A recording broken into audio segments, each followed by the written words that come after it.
وَإِن يُرِيدُوا أَن يَخْدَعُوكَ فَإِنَّ حَسْبَكَ اللَّهُ هُوَ الَّذِي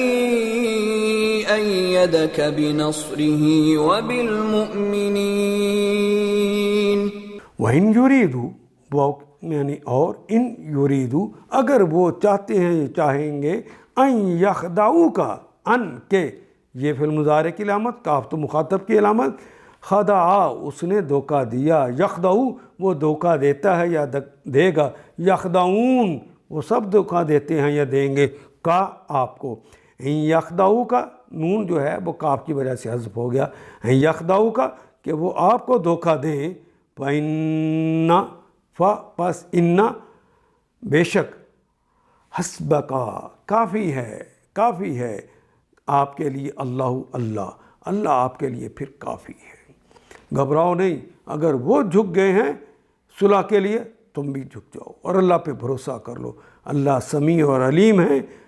اگر وہ تمہیں دھوکہ دینا چاہتے ہیں تو تمہارے لیے تمہارا اللہ کافی، پھر اللہ کے بھروسے پر صلح کر لو، ڈرو نہیں پتہ نہیں مجھے دھوکہ نہ دے دیں۔ هو الذی ایدک بنصرہ، وہی تو ہے وہ اللہ، ہوا وہی، الذی وہ ہستی، دونوں ایک ہی معنی کے دو کلمات ساتھ ساتھ آگے، تو یہاں پہ ایمفسائز کرنا اور زور دینا چونکہ ہوتا ہے، اس لیے اب ترجمہ کریں، وہی تو ہے اللہ ایدہ کا جس نے مدد کی، جس نے تائید کی، بنصرہ اپنی نصر کے ساتھ، جس نے تمہاری تائید کی، تمہیں مضبوط کیا اپنی مدد کے ساتھ، وَبِالْمُؤْمِنِينَ اور مومنین کے ساتھ،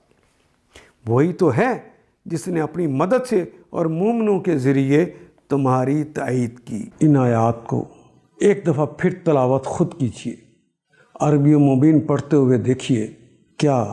بات پوری اندر اتر رہی ہے، کیا یہ اردو کے سانچے میں ڈھلتی گئی ہیں عبارتیں؟